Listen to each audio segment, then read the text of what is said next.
Eu esta manhã quero falar convosco sobre um assunto que é muito importante. Aliás, todos os assuntos que nós tratamos aqui são muito importantes.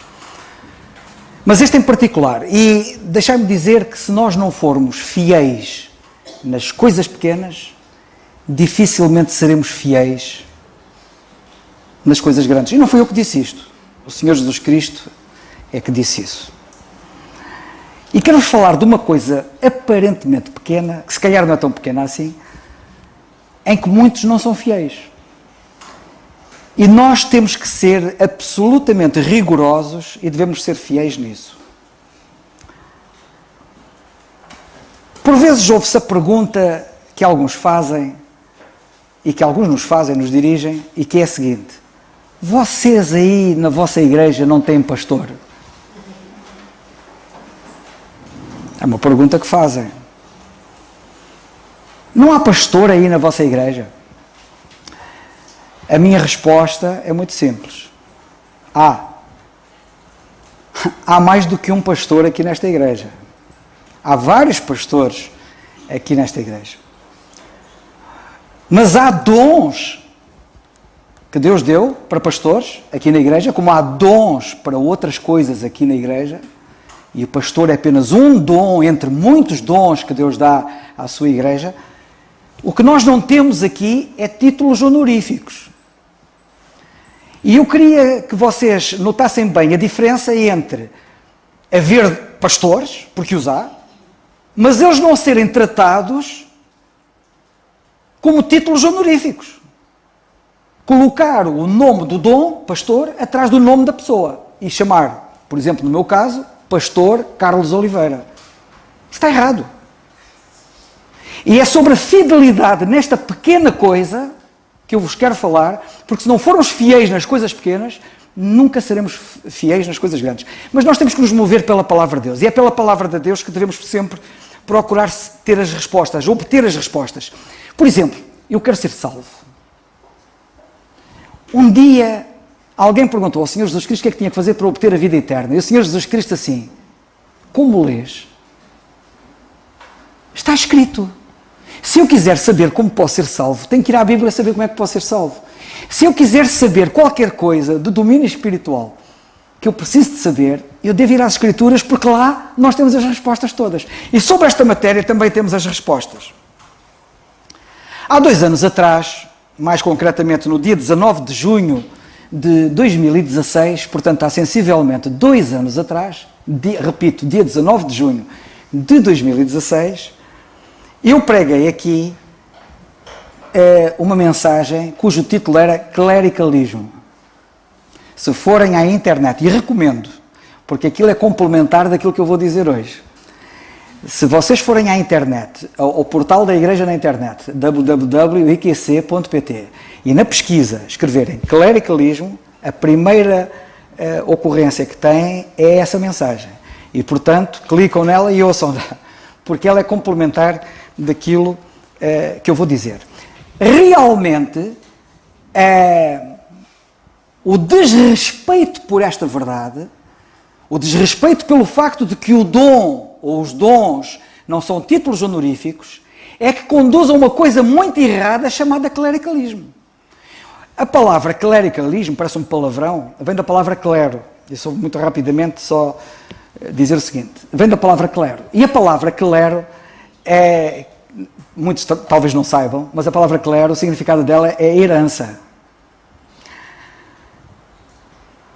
E, em termos muito resumidos, o que se passa na história da Igreja é que ao longo dos tempos, na Igreja professa de Deus neste mundo, surgiu sempre um grupo que se outorgou de privilégios e de posição elevada relativamente aos demais, como se eles fossem a herança de Deus. Quando a Bíblia diz que a herança de Deus são os crentes, todos, incluindo eles, não há exceções. Por exemplo, o apóstolo Pedro, quando escreve aos pastores ou presbíteros ou bispos, diz aos presbíteros que estão entre vós, admoesto eu, que sou também presbítero com eles e testemunha das aflições de Cristo e participante da glória que se há de revelar. Apacentai o rebanho de Deus que está entre vós, tendo cuidado dele, não por força, mas voluntariamente, nem por torpe ganância, mas de ânimo pronto. Não como tendo domínio sobre a herança de Deus, mas servindo de exemplo ao rebanho. Não como tendo domínio sobre a herança de Deus. E o que se passa é que o clero tem, nas diversas igrejas professas chamadas cristãs no mundo inteiro, nas várias denominações, o clero tem domínio sobre a herança de Deus. Quando se diz assim, o que é que a Igreja Católica diz sobre este assunto? Quem realmente diz sobre o assunto não é a Igreja Católica, não é todos os católicos, é o clero. São eles que gizam, são eles que determinam. E, portanto, eu queria chamar a vossa atenção para isto, porque no livro do Apocalipse, e essa outra mensagem reporta-se a isso também, explica em mais detalhe, mas só para nós não perdermos o fio à meada, o Senhor Jesus Cristo escreve 7 cartas a 7 igrejas no livro do Apocalipse, e uma delas começa por dizer, suponho que é a igreja de Esmirna, que eles aborreciam a doutrina, as obras dos Nicolaítas. Epá, eu tenho que ir lá ler, porque senão engano-me, e quero ser rigoroso. Acho que é na igreja de Esmirna,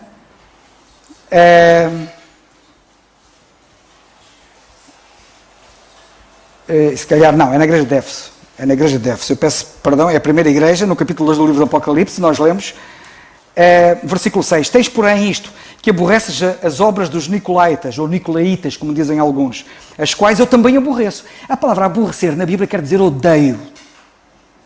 E o Senhor diz, eu odeio as obras dos Nicolaitas, ou dos Nicolaitas. E aquilo que começou numa igreja por ser obras, acabou por virar doutrina. O mal é muito insidioso, e é assim que começa. O mal começa com uma coisa quase insignificante, quase imperceptível, que ninguém liga, e vai ganhando raízes e depois transforma-se em instituição, transforma-se em doutrina. Porque aquilo que começou por ser obras no versículo 6 do capítulo 2, virou doutrina na carta que nós lemos à igreja de Pérgamo. Nós lemos assim, onde é que está isto? Versículo 14, mas umas poucas coisas têm contra ti, porque tens lá os que seguem a doutrina de Balaão, não é esta é de Balaão, onde é que estão? Versículo 15, assim tens também os que seguem a doutrina dos Nicolaitas, o que eu aborreço. Portanto, reparem que aquilo começou por ser obras, acabou por virar doutrina. Se nós não formos rigorosos nas coisas pequenas, essas coisas pequenas podem se tornar gigantes, porque depois é o cabo dos trabalhos para lidarmos com elas e para as removermos. No livro de Cantares de Salomão há um alerta para se ter cuidado com as raposinhas. Cuidado com as raposinhas. Lemos o rei Salomão dizer, cuidado com as raposinhas, elas dão cabo das vinhas. Sabem porquê que era preciso ter cuidado com as raposinhas? Porque as raposinhas, estamos a falar de raposas pequeninas, as raposinhas entravam por pequenos buracos do muro ou da vedação da vinha, entravam por pequenos buracos, depois entravam lá para dentro, cresciam, tornavam-se grandes e já não saíam pelo buraco que entravam. E elas ficavam lá dentro e davam cabo daquilo tudo. E é assim os problemas pequenos que nós permitimos que entrem na nossa vida ou na vida da igreja, pequenas coisas que parecem imperceptíveis, parecem inofensivas, uma raposinha. Que coisa tão bonita uma raposinha. Cuidado quando a raposinha vira raposa. E é disto que nós estamos a falar. Portanto, a palavra Nicolaíta é uma palavra que vem de Nicolaus. Laos quer dizer povo. E Nicolau é o domínio do povo. As obras dos Nicolaitas eram um grupo lá na igreja que se tinha erguido, não é? Para dominar o resto das pessoas. Isto é que é o clero. O clero é isto. É haver uma classe à parte que se julga superior à demais classe, que manda nos demais crentes para governar e dirigir os demais crentes e serem déspotas. Põem e dispõem, não têm que dar satisfações a ninguém. Aliás, vocês olham, por exemplo, para a Igreja Católica, estou falando da Igreja Católica como um mero exemplo entre muitas outras igrejas, porque há muitas igrejas protestantes que são como a Igreja Católica nisso. Olhem para essas igrejas e é assim, algum crente foi ouvido ou achado sobre alguma decisão que eles tomaram lá? Não são. Quem é que trata daquilo? É o clero. O clero põe e dispõe. E o Senhor aborrece isto numa igreja. E eu então quero-vos mostrar pela Bíblia, e neste caso nós vamos entrar numa complementaridade daquilo que já tinha falado nessa mensagem há 2 anos, no dia 19 de junho de 2016, o título dessa mensagem é Clericalismo. Depois vocês, se quiserem, vão lá e vão ouvir. Essa mensagem ainda é em áudio, não é em vídeo. ao contrário desta mensagem que está a ser gravada em vídeo ou outra é em áudio. E eu gostava de começar então por dizer isto. Na vossa igreja não há pastor? Há. Mas, não somente há pastor, como há vários pastores. O que não temos aqui é títulos honoríficos. E é por aqui que eu quero começar. Talvez para remirmos o tempo, porque eu não quero vos maçar, eu vou citar as passagens, vocês ouçam. Eu prefiro que vocês ouçam do que vocês vão perder tempo a abrir a Bíblia e depois não encontram. E depois eu já estou a avançar à frente e vocês ainda estão atrás à procura da passagem. Eu cito-vos as passagens e leio-vos as passagens e vocês tomem muita atenção. Em Mateus, no capítulo 23, o Senhor Jesus Cristo disse duas coisas muito importantes. A primeira coisa que ele disse foi isto. Ele estava a falar aos discípulos, estava a falar aos seus discípulos. E ele disse assim, vós, porém, não queirais ser chamados Rabi, que quer dizer mestre. Não queirais ser chamados. Como é que é possível o Senhor Jesus Cristo ter dito, não queirais ser chamados por estes títulos, porque estamos a falar de títulos honoríficos, como é que o Senhor Jesus Cristo disse, não queirais ser chamados, e há tanta gente a querer ser chamada com esses títulos. Não queirais ser chamados Rabi, porque um só é o vosso mestre, a saber, o Cristo. Um só é o vosso mestre. Sabem de uma coisa? Mas não há mestres na igreja? Há. Não há ensinadores na igreja? Há. A Bíblia não lhes chama doutores das Escrituras? Chama. Mas não chameis a nenhum deles, e que nenhum deles queira ser chamado mestres ou doutores. Porque um só merece esse título, o Senhor Jesus Cristo. Portanto, nenhum de nós deve se chamar Rabi. E vocês vão à religião judaica em Israel e ela está cheia de rabis. É o Rabi X, o Rabi Y, o Rabi Z. E o Senhor Jesus Cristo disse, não queirais ser chamados Rabi. No versículo a seguir, sabem o que é que ele disse? Disse assim, e a ninguém na terra, a ninguém chameis Pai. Porque um só é o vosso Pai, o qual está nos céus. Sabe de onde é que vem a palavra Padre? A palavra Padre vem de Pater, do latim. A palavra Pater, do latim, por evolução, deu a nossa palavra portuguesa Padre, que por evolução deu a nossa palavra Pai. Eu até costumo dizer que um sacerdote católico não é de forma alguma pai. Se o é fisicamente, é ilegalmente, porque ele não é casado. É ilegitimamente, melhor direi. Se ele é pai, fisicamente, é ilegitimamente. E espiritualmente não pode ser pai, porque um só é o vosso Pai que está nos céus. E, portanto, a ninguém chameis Pai. Já repararam quem é que chamou Pai a um crente na Bíblia? Quem chamou Pai a um crente na Bíblia foi um homem que caiu no inferno. O rico que foi para o inferno viu Abraão ao longe e disse, Pai Abraão. Quem é que ele disse? Pai Abraão. É verdade. Eu vou-vos citar alguns versículos, ou melhor, vou citar 2 versículos em várias versões, que estão em Jó capítulo 32, versículos 21 e 22. Jó capítulo 32, versículos 21 e 22. Passo a citar. A versão revista e corrigida de João Ferreira de Almeida, que é a que vocês usam na generalidade, diz assim, queira Deus que eu não faça acepção de pessoas. Porque eu, a partir do momento que digo assim, o pastor Fernando Quental, já estou a fazer acepção dos outros. Porque eu digo a Ana Vaz, que está ali, e só digo Ana Vaz. E há aquele, porque é que, além de Fernando, tem que dizer pastor. Notem o que disse Jó. Queira Deus que eu não faça acepção de pessoas, nem use de lisonjas com o homem. Isto é usar de lisonjas. Colocar lá um títulozinho atrás do nome é estar a usar a lisonja. Porque não sei usar de lisonjas, em breve me levaria ao meu Criador. É o que está lá escrito. Eu não sei usar de lisonjas, porque em breve me levaria ao meu Criador. Há uma outra versão que diz assim, a versão da nova tradução em linguagem hoje, diz assim, não vou tomar partido nesta discussão e não vou adular ninguém. Eu não costumo bajular, e se bajulasse, o Criador logo me castigaria. Há uma outra versão, que é a versão brasileira, diz assim, que não seja eu, pois, levado de respeitos humanos, nem use de lisonja para com homem algum, pois não sei usar de lisonja. Se assim fizesse, em breve me levaria o meu Criador.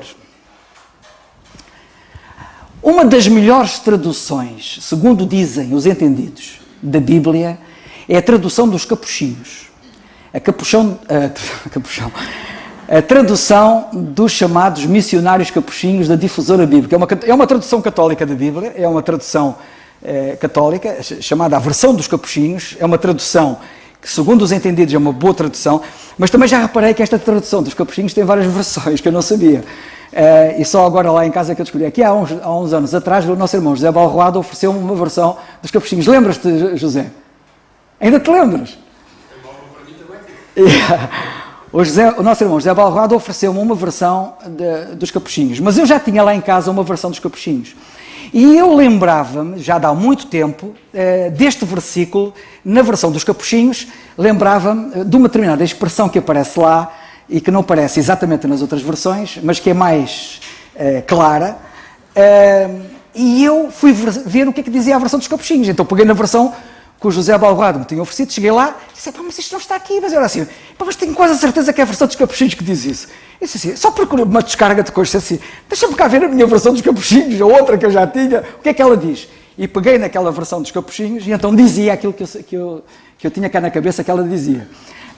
E então eu vou-vos dizer o seguinte, a versão que o José Balroado me ofereceu chama-se a Nova Bíblia dos Capuchinhos, Difusora Bíblica, de 4 de outubro de 1998. Aquela que eu lá tinha já em casa é a 8ª edição de 1978. 20 anos antes. A versão de 1978 diz assim, e gosto muito desta versão, quando fala disto, diz assim, não farei acepção de pessoas, chamarei cada um pelo seu nome. Ouviste, Nando? Se pensas que eu te vou chamar pastor Nando, esquece. Chamarei a cada um pelo seu nome. Porque não sei adular, a não ser assim, o meu Criador não me suportaria por muito tempo. E isto diz a versão de 78 dos Capuchinhos. Gosto muito desta porque diz, especificamente diz, chamarei cada um pelo seu nome. Porque esta ideia do bajular é pôr lá os títulos honoríficos de qual ele está aqui a referir-se. Portanto, como vocês sabem, pode-se dizer a mesma coisa de várias maneiras, está-se a dizer o mesmo.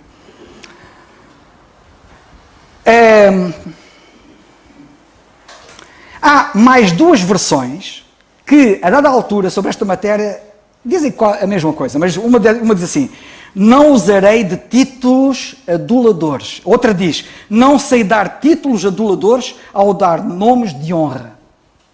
Ou dar nomes de honra, perdão. Ou dar nomes de honra. Dar nomes de honra, títulos aduladores, no meio dos crentes, no meio da igreja, esqueçam.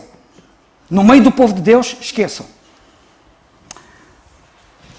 Já por muitas vezes, e penso que na mensagem que eu dei há 2 anos terei referido isso, como exemplo, eu tenho referido como é que os crentes se tratavam, e cito o exemplo de Pedro tratar Paulo. O apóstolo Pedro escreve a segunda carta, no capítulo 3 e no versículo 15, e nessa carta que ele escreve na segunda epístola de Pedro, que ele escreve, capítulo 3, versículo 15, ele refere-se ao apóstolo Paulo. Está a escrever aos crentes e refere-se ao apóstolo Paulo. Sabem como é que ele se refere ao apóstolo Paulo? Ele diz assim, tendo por salvação a longanimidade do nosso Senhor Jesus Cristo, como o nosso amado irmão Paulo vos escreveu. Chamou-lhe amado irmão Paulo. É curioso, porque eu quero chamar a vossa atenção para isto, só para vocês recordarem aquilo que eu disse inicialmente. Todos vós, o Senhor Jesus Cristo disse, não queirais ser chamados, e ele disse assim, porque todos vós sois irmãos, o nosso amado irmão Paulo. Somos irmãos. Ouviste, Nando? És meu irmão. Eu tenho que olhar para o Nando, que é para vocês perceberem do que é que estamos a falar. Muito bem. Em Atos dos Apóstolos, no capítulo 15, nós temos um concílio muito famoso, que é o chamado Concílio de Jerusalém. E nesse concílio, Tiago discursou. E Tiago, ao discursar, e este Tiago, atenção, que não é Tiago o apóstolo, porque esse tinha sido, entretanto, morto à espada. Este Tiago é o irmão, ou o meio-irmão do Senhor Jesus Cristo, filho de José e de Maria. E este Tiago, que ganhou proeminência na igreja porque sabem que eles eram todos incrédulos, os meios irmãos de Jesus Cristo eram todos incrédulos. Mas depois do Senhor ter morrido e ter ressuscitado, pelos vistos, eles converteram-se. E não só se converteram, como cresceram rapidamente na fé. E este Tiago é um deles. E Tiago fala neste concílio de Jerusalém, e nesse discurso que ele tem, ele no capítulo 15 e no versículo 25 disse assim: pareceu-nos bem, reunidos concordemente, eleger alguns varões e enviá-los. Com quem? Com os nossos amados Barnabé e Paulo. Chega! Quem é que vocês vão enviar? Os nossos amados Barnabé e Paulo. Então, mas Paulo não é o grande apóstolo Paulo? E aquilo não é um título honorífico. É o nosso amado Paulo. E é o nosso amado Barnabé. O uso de rótulos, na Bíblia, só vemos descrentes fazerem-no. E vou-vos dar um exemplo. Em Atos dos Apóstolos, no capítulo 14, portanto um capítulo antes deste que acabei de ler, eu citei-vos o 15, o Concílio de Jerusalém, no capítulo 14, no versículo 12, sabem o que é que a Bíblia diz ali? O apóstolo Paulo e Barnabé, os tais Paulo e Barnabé, estavam numa grande atividade missionária, evangelística, e a população que lá estava descrente, sabem o que é que disseram? Disseram assim: e chamavam Júpiter a Barnabé e Mercúrio a Paulo. Que títulos honoríficos! Ó Paulo, és o Barnabé, tu és Júpiter. E Paulo, tu és Mercúrio. Que eram divindades. Não podia haver título mais grande, mais enorme do que, não podia haver maior título do que Júpiter e Mercúrio. Mas quem é que está a dar estes títulos honoríficos? Descrentes.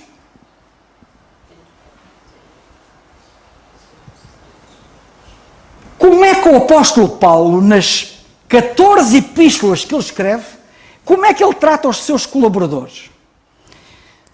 Olha, por exemplo, quando ele escreve a segunda carta aos Coríntios, no capítulo 1 e no versículo 1, logo no primeiro capítulo e versículo da segunda carta aos Coríntios, ele diz assim, começa assim a carta: Paulo, apóstolo de Jesus Cristo pela vontade de Deus, e o irmão Timóteo, à igreja de Deus que está em Corinto, com todos os santos que estão em toda a Caia. Ele refere-se a Timóteo logo à cabeça e diz: e o nosso irmão Timóteo? Sabem que Timóteo era pastor? Na igreja em Éfeso. Sabem que são escritas 2 cartas chamadas pastorais, porque ele era pastor, que é a primeira carta a Timóteo e a segunda carta a Timóteo, e ele refere-se a ele como o irmão Timóteo. Porquê que havia de ser o pastor Timóteo? Tito, outro pastor como Timóteo. Uma carta pastoral, a carta do apóstolo Paulo a Tito, diz assim: a Tito. Estou a escrever a quem? Ao pastor Tito. Não, a Tito, meu verdadeiro filho, segundo a fé comum, graça, misericórdia. A Tito. Como é que nós lemos de todos os outros nas Escrituras? Notem que nunca vemos um título atrás do nome de nenhum deles. E todos eles são bem conhecidos, ainda que alguns sejam um nome bem estranho, mas para quem lê a Bíblia e está familiarizado com a Bíblia, conhece estes nomes e não os conhece por qualquer título atrás deles. Só os conhece pelo nome em si. Vou passar a citar: Erasto, Lúcio, Jason, Sópater, Aristarco, Segundo, Gaio, Hermas, Pátrobas, Hermes, Filólogo, Nereu, Crispo, Estéfanas, Tíquico, Trófimo, Sosípatro, Silas, Silvano, Lucas, Hipéneto, Andrónico, Amplias, Urbano, Apeles, Aristóbulo, Arquipo, Herodião, Rufo, Assíncrito, Flegonte, Onésimo, Onesíforo, Áquila, Epáfras, Epafrodito. Destes nomes todos que eu citei, conhecem algum título que esteja atrás de algum nome deles? Todos eles cooperadores? Alguns deles pastores, como por exemplo Epáfras. Estamos a estudar a carta aos Colossenses, Epáfras é um deles. Como vocês sabem, Epáfras teve um papel predominante para a existência da igreja em Colossos, é um pioneiro da igreja em Colossos. Acerca de Epáfras, estamos na carta aos Colossenses, eu vou relembrar, estamos a estar a Epístola aos Colossenses à quarta-feira à noite, são todos convidados, como vocês ouviram, devem vir, porque assim é que se conhece a Bíblia e estuda a Bíblia. Se quiserem ser fortes, eu ontem dizia ao Nando, como é que vocês pensam que o Cristiano Ronaldo é tão bom? Vocês pensam que aquilo aconteceu assim, é bom? Há até quem diga que o Messi que é mais talentoso do que o Ronaldo. E eu até nem ponho isso em dúvida. Se calhar o Messi é mais talentoso do que o Ronaldo, mas não é melhor que o Ronaldo. Sabem porquê? E porquê é que o Ronaldo tem ganho os prémios todos? Sabem porquê? Porque ele está focado na missão dele, que é ser bom naquilo que faz. E há dias houve uma entrevista de um ex-colega dele inglês, do Manchester United, que disse assim, quando vocês forem à casa do Ronaldo, vocês não queiram ir comer à casa do Ronaldo. E eu fiquei curioso, deixa eu ver porque é que não quero ir comer à casa do Ronaldo. Porque fui lá à casa dele comer, olha, quando cheguei lá, aquilo era só comer assim umas coisinhas levezinhas, e logo a seguir, vamos fazer educação física. E eu, não posso acreditar. Passa a vida naquilo. Está focado naquilo. Vocês querem ser bons na Bíblia, querem conhecer a Bíblia, querem saber daquilo que falam, querem estar seguros, e quando alguém diz um disparate, vocês, porque conhecem a Bíblia, detectam logo o erro e dizem, não é isso que a Bíblia diz. Sem vir ao estudo bíblico à quarta-feira, vocês não vão lá.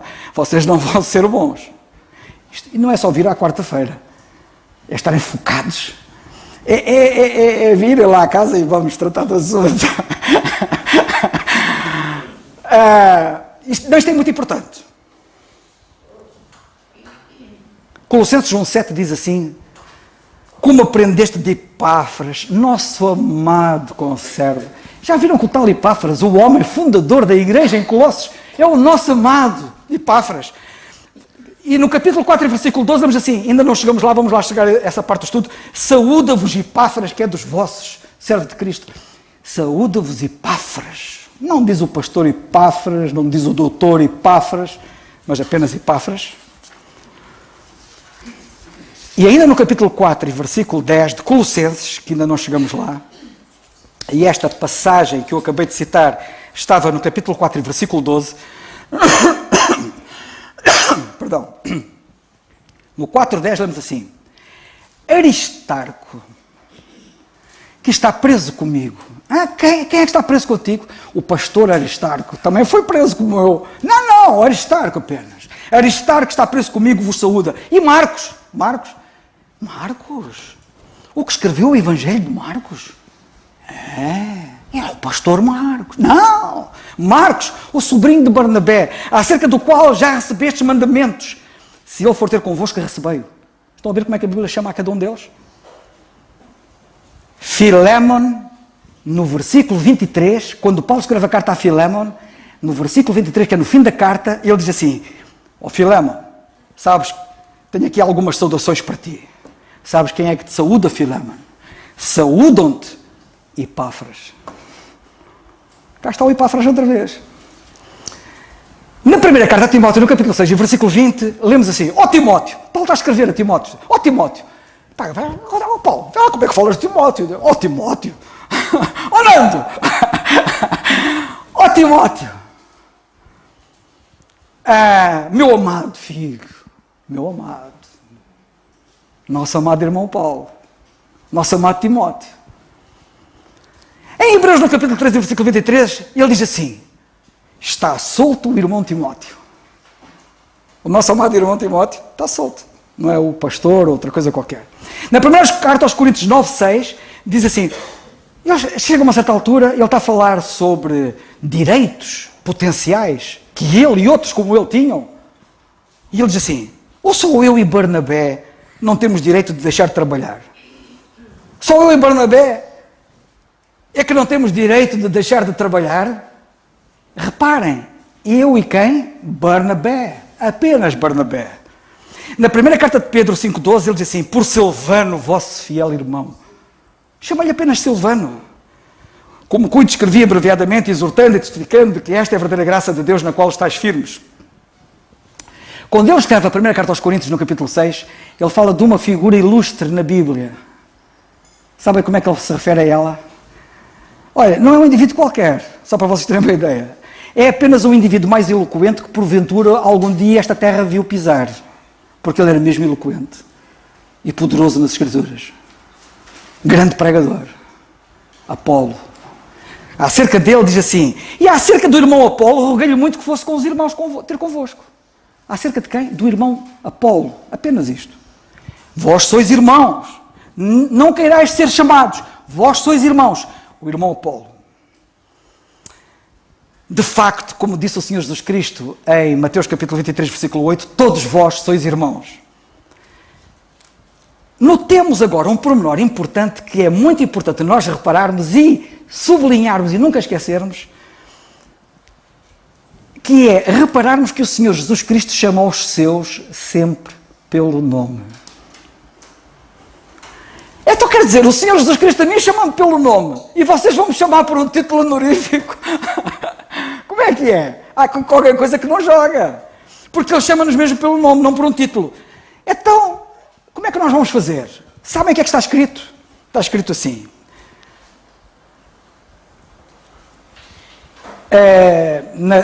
Em Mateus, no capítulo 20... Penso que eu agora não apontei aqui o capítulo. Não, perdão. Claro. Eu sei qual é o capítulo.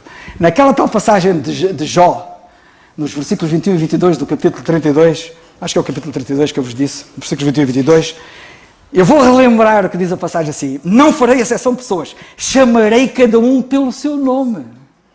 O Senhor chama-nos a cada um de nós pelo nosso nome. Sabe o que é que nós lemos em João no capítulo 10? Em João no capítulo 10, no Evangelho de João no capítulo 10, está escrito isto e passo a citar, versículos 2 e 3. Aquele, porém, que entra pela porta é o pastor das ovelhas, que é o Senhor Jesus Cristo. A este o porteiro abre, e as ovelhas ouvem a sua voz, e chama pelo nome às suas ovelhas. Ele, o Senhor, chama o bom pastor, o nosso pastor, o supremo pastor, o sumo pastor, chama as suas ovelhas pelo nome e as traz para fora. E em Isaías 45, 3, lemos assim: e te darei os tesouros das escuridades e as riquezas encobertas, para que possas saber que eu sou o Senhor, que te chama pelo teu nome. Eu gosto disto. Sabe de uma coisa? Eu gosto tanto que o Senhor me chame pelo meu nome.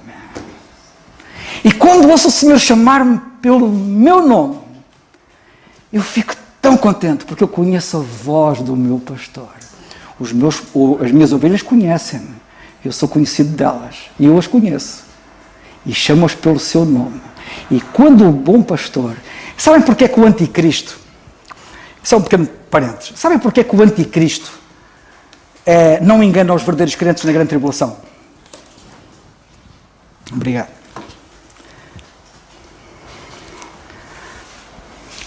Isto é que é um verdadeiro pastor.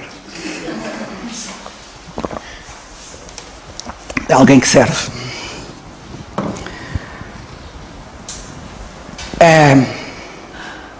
Agora perdi-me. Quando o Senhor Jesus Cristo quê? Obrigado. Sabem porque é que na grande tribulação os verdadeiros crentes, os romanos sente fiel, não é enganado pelo anticristo? Porque ele tem... Se vocês virem a descrição no capítulo 13 de Apocalipse, temos ali duas bestas. A segunda besta é o anticristo. E ele aparece como um... eu vou ler, que é mais fácil e mais rigoroso. Diz assim a Bíblia no capítulo 13 de Apocalipse, quando fala acerca da segunda besta, diz assim, capítulo 13, versículo 11: e vi subir da terra outra besta, e tinha 2 chifres, semelhante aos de um cordeiro, e falava como o dragão. Sabem porque é que os verdadeiros crentes não são enganados? O anticristo vai enganar muita gente, porque ele tem a aparência de um cordeiro. E o Senhor Jesus Cristo é o Cordeiro de Deus que tira o pecado do mundo. E ele tem a aparência de um cordeiro. O problema é que ele fala como um dragão. É pela voz. Eu conheço a voz do meu pastor. E quando ele me chama pelo nome, eu fico... E o meu pastor a chamar-me pelo nome, se vier alguém a falar-me como dragão, não é o meu pastor. Pode ter aparência de cordeiro, mas não é o meu pastor. Mas eu fico, vocês não imaginam como eu fico quando ouço o meu Senhor chamar-me pelo meu nome. Agora imaginem como é que eu fico quando ouço alguém a chamar-me Pastor Carlos. Sinto-me ofendido. Não me sinto bem. E por essa razão é que eu digo logo às pessoas, quando alguém vem dizer assim, pastor, não sei, com delicadeza, como é óbvio que eu não vou magoar ninguém, por sei que as pessoas não o fazem por mal, mas com delicadeza procuro logo desmontar, porque se eu aceito essa situação à partida, aquilo depois vira doutrina.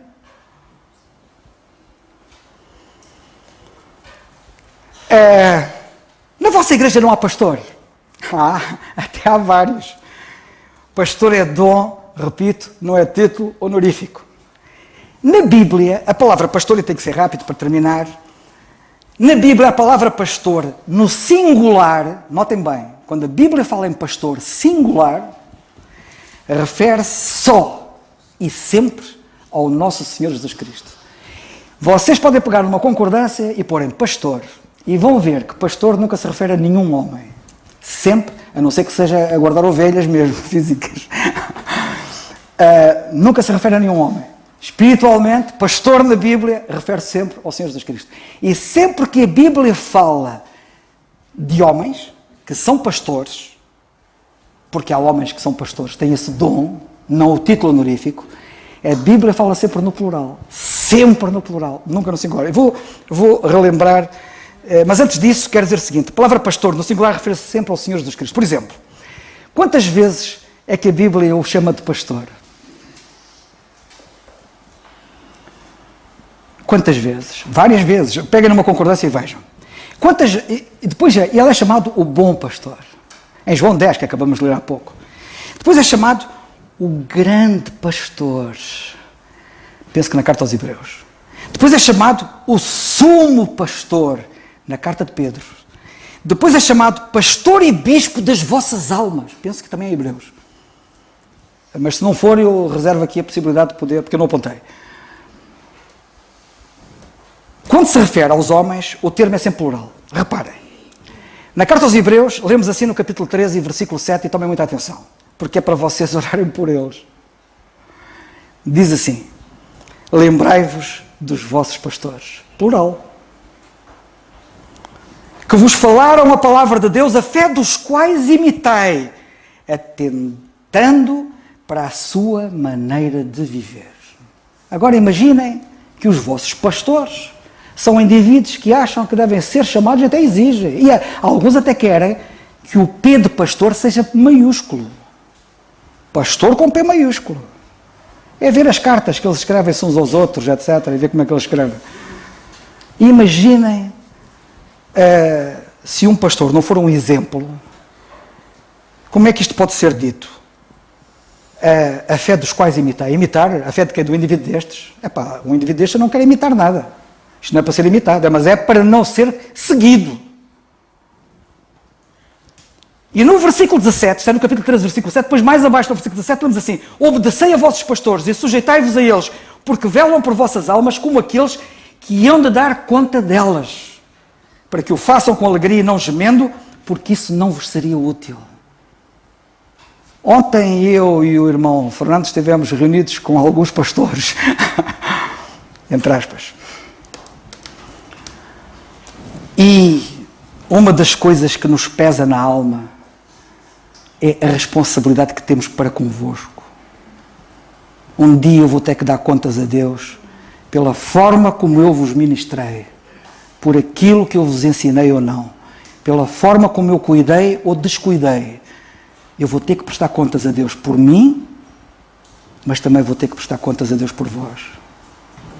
Como aqueles que hão de dar contas delas. Nós temos sinónimos, os sinónimos da palavra pastor, no plural, pastores, temos sinónimos de pastores na Bíblia, não tenho tempo para explicar isso, mas os pastores também são chamados bispos, também são chamados presbíteros, ou também são chamados anciãos. E nas várias ocorrências da Bíblia, podem pegar numa concordância e verem anciãos, bispos, presbíteros, é sempre no plural, vocês nunca leem presbítero no singular ou bispo no singular não leem. Depois há uma coisa curiosa, isto é digno de reflexão. Quando o apóstolo Paulo escreve a carta aos Filipenses, diz assim, aos santos com os bispos e diáconos. Ei, na igreja em Filipos havia bispos, plural? Nos tempos bíblicos, na Bíblia, temos vários bispos numa só igreja. No mundo religioso, sabem o que é que nós temos, não sabem? Temos um bispo para várias dioceses, ou para uma diocese, que são várias igrejas. Alguma coisa está errada, não? É um bispo para várias igrejas ou é vários bispos numa só igreja? Além do mais, nós vemos vantagens de haver pastores no plural. E eu quero terminar com isto. Quais são as vantagens de uma igreja ter vários pastores? E porquê que uma igreja não deve ter só um pastor? Como a maior parte das igrejas tem um pastor. O pastor da minha igreja, dizem alguns. O pastor da minha igreja. Alguns até dizem o meu pastor, referindo-se ao pastor lá da igreja. Porquê que uma igreja deve ter vários e não um? Porquê que a Bíblia defende vários pastores numa igreja e não só um pastor numa igreja? Por várias razões, eu apontei aqui 10 razões que eu estive a refletir, apontei 10 razões, identifiquei 10 razões, podem haver outras, mas estas 10, pelo menos, são muito importantes. Primeiro, evita o perigo do absolutismo. Qualquer tentação de querer controlar os crentes, ou querer mandar nos crentes, evita. São vários, eles fiscalizam-se uns aos outros, entre aspas. E não há a tentação de ser absolutista e querer ser o manda-chuva, entre aspas, por assim dizer. Em segundo lugar, proporciona aos crentes um maior enriquecimento. Porque se houver vários pastores, há complementaridade. Não há um que seja completo. Então, o Nando tem características que eu não tenho. É escusado. Nem vou tentar. Eu sou eu com aquilo que Deus me deu. E ele é ele com aquilo que Deus lhe deu. O José de Carvalho, que não está aqui, tenho pena, porque eu queria que ele estivesse aqui hoje. Zé, tu tens que ouvir isto. Nosso irmão José de Carvalho tem dons, e tem o dom dele, como pastor, tem características que nem eu, nem o Nando tem. Agora vocês imaginem os três a complementarem-se. Acho que esta igreja é a igreja ideal. Mas ainda poderá ser melhorada com outros dons que se ergam e que o Senhor nos possa conduzir a isso. Portanto, há maior enriquecimento espiritual, há maior complementaridade. Cada um deles tem características que só beneficiam o conjunto que os outros não têm. Em terceiro lugar, é uma proteção da própria igreja contra o perigo de apostasia. Vocês imaginem que me dava na cabeça e eu degenerava. E começava a ensinar uma falsa doutrina, aqui uma coisa errada. O Nando levanta assim, Carlos, calma aí, o que é que estás a aguenta aí. É a vossa defesa.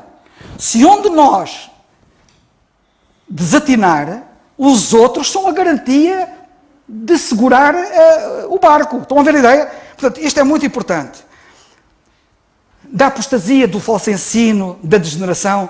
Portanto, a igreja fica mais blindada ao erro, havendo vários pastores, do que havendo só um pastor. Agora imagina, se a igreja tiver só um pastor, se ele degenera, vai toda a igreja, vai tudo ao fundo, vão todos juntos. Em quarto lugar, havendo vários pastores, há uma maior proteção, e aqui também há uma maior blindagem na questão moral. Porque moralmente, e a parte moral tem vários aspectos, tem várias facetas, também há uma maior proteção. Em quinto lugar, há mais sabedoria nas decisões a tomar.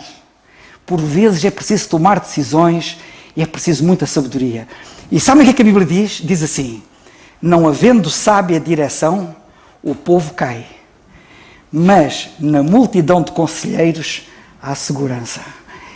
E a multidão de conselheiros, os vários conselhos, garantem-nos uma maior segurança e decisões mais corretas e mais sábias, se forem vários, como não acontece se for apenas um. Outra coisa muito importante, isto é mais para nós, também tem que haver algum benefício para o nosso lado, não é? Os fardos são partilhados. Vocês imaginem se fosse só levava com os fardos todos em cima e assim distribui-se a carga e e sempre, quanto mais não seja, consolamos uns aos outros. E desabafamos uns com os outros e oramos uns com os outros, mas levamos a carga é pesada. Então não me ajudam? A carga é pesada para levar. A carga é pesada para levar. E a montanha eu subirei. Se tu orares por mim, eu oro por ti. Tu oras por mim, eu oro por ti, tu oras por mim, e a montanha eu subirei, se tu orares por mim. Eu estou a olhar para vocês e vejo que alguns de vocês têm cargas nos ombros.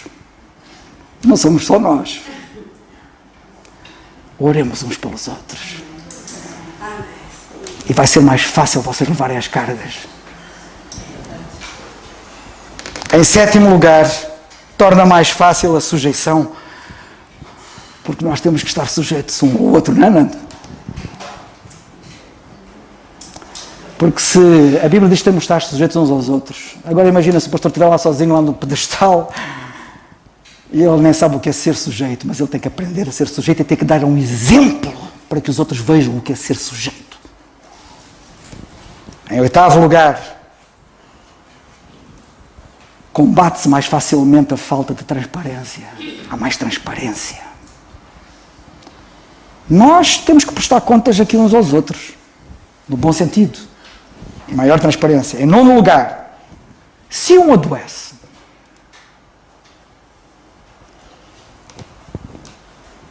o navio continua a ser comandado. Se um morre, se houver só um pastor, ele adoece, ou ele morre, como é que fica a igreja? Ou, se tem outro tipo de impedimento, o nosso José não sei onde é que ele está hoje, porque eu não sei onde é que ele está hoje, porque supostamente ele deve estar aqui, espero que esteja tudo bem, já lhe mandei uma mensagem, mas, se alguém tem um impedimento, cá está, o Nando e estou cá eu, pela graça de Deus, e outros que espero que a igreja venha a ter, quantos mais melhor. A igreja não fica sem governo, a igreja não fica desgovernada. E em último lugar, havendo vários pastores, é mais fácil vocês lembrarem-se de que a igreja é de Cristo e não é do pastor. E isto é muito importante. E nós queremos louvá-lo e glorificá-lo. Eu vou pedir ao Nando para vir aqui. Tenho pena de não estar aqui o Zé. Eu queria terminar a mensagem com o Nando aqui e com o Zé, um de cada lado. Pá, vocês têm que orar por nós, porque nós não somos nada nem somos ninguém. E vou pedir ao irmão João Santos para vir aqui orar, se faz favor. Vem aqui. Nosso irmão João, a gente gosta muito do nosso irmão João, foge. Irmão João, vai orar aqui por estes pobres que somos nós, para que Deus nos ajude. Falta aqui o nosso irmão José, mas se ele estivesse aqui também orava por ele naturalmente. Bondoso Deus e Pai, como é bom estar aqui na Tua presença, meu Deus. Estarmos aqui com corações puros para Te louvar, para exaltar o Teu nome como Tu és, meu Deus. Obrigada pelo aquilo que já ouvimos, meu Deus. Obrigada pela Tua palavra. A Tua palavra é importante para nós, Senhor. A Tua palavra é o nosso alimento espiritual. A Tua palavra para nós é tão boa como o nosso alimento físico. Oh, meu Deus, como nós necessitamos dela e como nós precisamos de aprender, meu Deus. Ajuda, meu Deus, os Teus servos, o Carlos de Oliveira, o Nando, o José de Carvalho, meu Deus. Dá-lhe sabedoria, continua, Senhor, dá-lhe sabedoria para que eles possam falar de Ti, meu Deus. Põe no coração destes Teus servos as palavras que Tu tens, Senhor, para nos dar, meu Deus. Obrigada por elas, obrigada por tudo, meu Deus. Muitas graças temos que dar em tudo.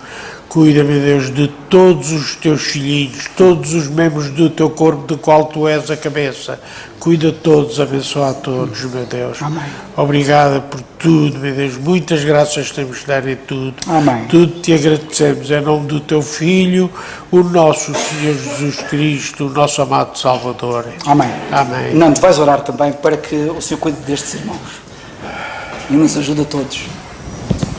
Senhor nosso bendito e amado Pai, ó Pai, não temos palavras para te agradecer, Senhor, daquilo que ouvimos esta manhã, Senhor, mas a responsabilidade é grande, Senhor, no teu serviço, Senhor, e cada um de nós tem um papel fundamental, Senhor, como membros, Senhor, como irmãos uns dos outros, Senhor, e neste momento sabemos, Senhor, que a carga dos nossos irmãos, Senhor, muitas cargas são verdadeiramente pesadas, Senhor. É verdade. Ó Pai, ajuda-nos, Senhor, a olhar uns pelos outros, Senhor, a orarmos uns pelos outros, Senhor, e nós te rogamos, Senhor, que tu cuides daqueles que sofrem em silêncio, Senhor, que não seja assim, Senhor.